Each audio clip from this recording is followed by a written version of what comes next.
আজকের রেসিপি দই পটল। খুবই ইজি পদ্ধতিতে দেখাবো এই গরমের দিনে কিভাবে দই পটল বানাবে। তো দেখো এখানে আমি 500 গ্রাম পটল নিয়েছি। পটলগুলো আমি কেটে নেব। পটলগুলো আমার কাটা হয়ে গেছে, কেটে আমি ধুয়ে নিয়েছি। দেখো আমি অল্প অল্প করে চোকলা রেখে দিয়েছি, পুরোটা একদম ক্লিন করে আমি কাটিনি।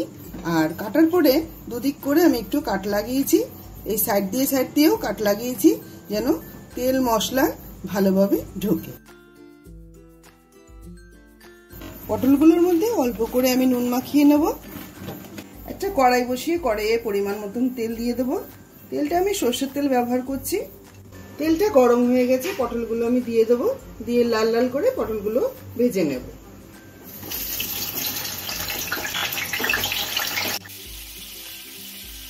দই পটল রান্না করার জন্য এখানে কিছু মশলা করে নেব আমি। এখানে 7-8 পিস কাজু নিয়েছি, বড় চামচের 1 চামচ আমি পোস্ত নিয়েছি। বড় চামচের 1 চামচ বলতে এখানে 30 গ্রাম হবে পোস্ত। আর একদম ছোট চামচের 1/2 চামচ চারমগজ নিয়েছি, সঙ্গে দুটো কাঁচা লঙ্কা নিয়েছি। এই সবকটা মশলার একটা মিহি পেস্ট বানিয়ে নেব।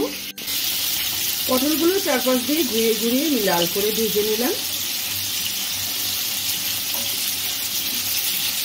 তবে পটল ভাজা করার সময় গ্যাসের ফ্লেমটাকে লো টু মিডিয়াম রেখে পটলগুলো ভেজে নিতে হবে, নাহলে চট করে লাল হয়ে যাবে কিন্তু ভেতরটা কিন্তু খেতে তখন ভালো লাগবে না।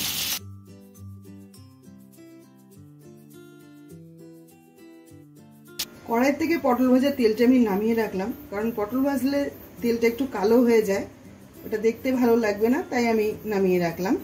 এবার দিয়ে দিলাম অল্প করে সাদা তেল। তেলটা গরম হয়ে গেছে, তেলের মধ্যে দিয়ে দেবো একটা শুকনো লঙ্কা ও কিছু গোটা গরম মশলা। একটু ভেজে নেব।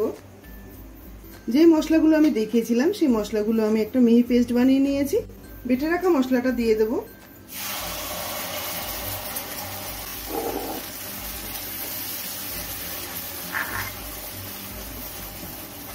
এই একই সাথে দিয়ে দেবো এখানে 50 গ্রাম দই আছে, দইটা আমি ফেটিয়ে নিয়েছিলাম। দইটা যখন তোমরা যে কোনো রান্নায় ব্যবহার করবে, ফ্রিজে রাখা যে চিল ঠান্ডা দইটা সেটা ব্যবহার করবে না। দইটা একটু নামিয়ে রুম টেম্পারেচারে রেখে তারপর দইটা রান্নায় ব্যবহার করবে, তাহলে দেখবে দইটা আর ফেটে যাবে না। একটু কষিয়ে নিয়ে এবার এর মধ্যে একে একে দিয়ে দেব কিছু মশলা দেব। এর মধ্যে দিয়ে দেব স্বাদ মতো নুন, 1 চামচ দিয়ে দেবো কাশ্মীরি লাল লঙ্কার গুঁড়ো, আর 1/2 চামচ দেবো লাল লঙ্কার গুঁড়ো। ভালো করে নাড়িয়ে দেব। এই রান্নায় আমি হলুদের ব্যবহার করব না।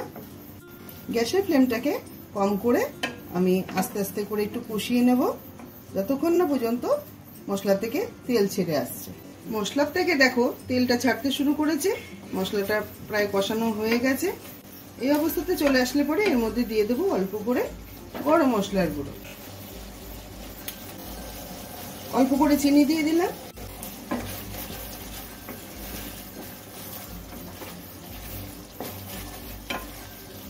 মশলার থেকে একদম তেল রিলিজ হওয়া শুরু হয়েছে, মশলাটা খুব ভালোভাবে কষে গেছে।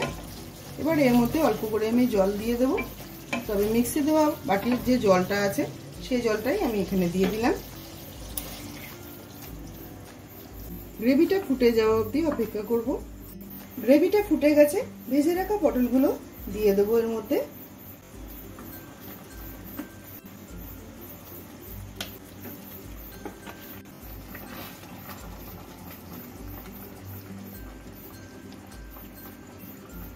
এই গ্রেভির মধ্যে একটা চিড়ে দেওয়া কাঁচা লঙ্কা দিয়ে দিলাম।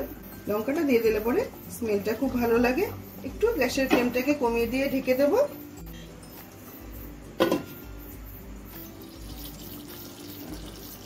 গ্যাসের ফ্লেমটাকে মিডিয়াম রেখে আমি ঢেকে দিয়েছিলাম 5 মিনিটের জন্য। দেখো দই পটল রান্না আমার একদম কমপ্লিট হয়ে গেছে। খুবই অল্প উপকরণে অল্প সময়ে রান্নাটি তৈরি হয়ে যায়। দই পটল খুবই একটা ফেমাস রেসিপি, রুটি, লুচি, ভাত, পোলাও সবকিছুর সাথেই খুব ভালো লাগে খেতে। ভিডিওটা ভালো লাগলে অবশ্যই একটা লাইক করে দিও, আর তুমি যদি আমার চ্যানেলে নতুন বন্ধু হয়ে থাকো তাহলে একটা সাবস্ক্রাইব করে দিও। গ্যাসের ফ্লেমটাকে বন্ধ করে দিয়ে এবার আমি সার্ভ করব।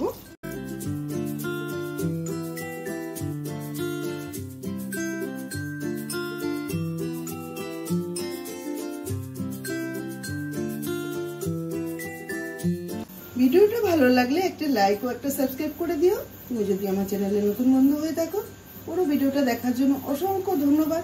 সবাই ভালো থেকো, দেখা হচ্ছে অন্য কোনো রেসিপির সাথে।